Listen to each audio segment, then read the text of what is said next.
Hi, this is Mary from Mary's Stamping Happenings, and this is part of the Beginning Stampers or Stamping 101 classes. Okay, I made these, and I want to show you how to use our punches, okay? First off, this is locked. And then you can put, stack other punches. They fit right in here, see? And you can stack them up. To unlock them, you turn them over and see this?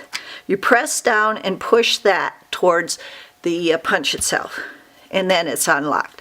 What you do then, most people think you should be able to just go through here and punch it, which you can, but you're going to waste a lot of paper.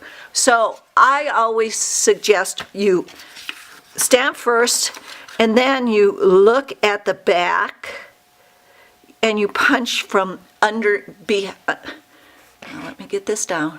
You punch from the back side. So you're looking at the bottom of the punch, not the top of the punch when you punch. Okay? Just like that.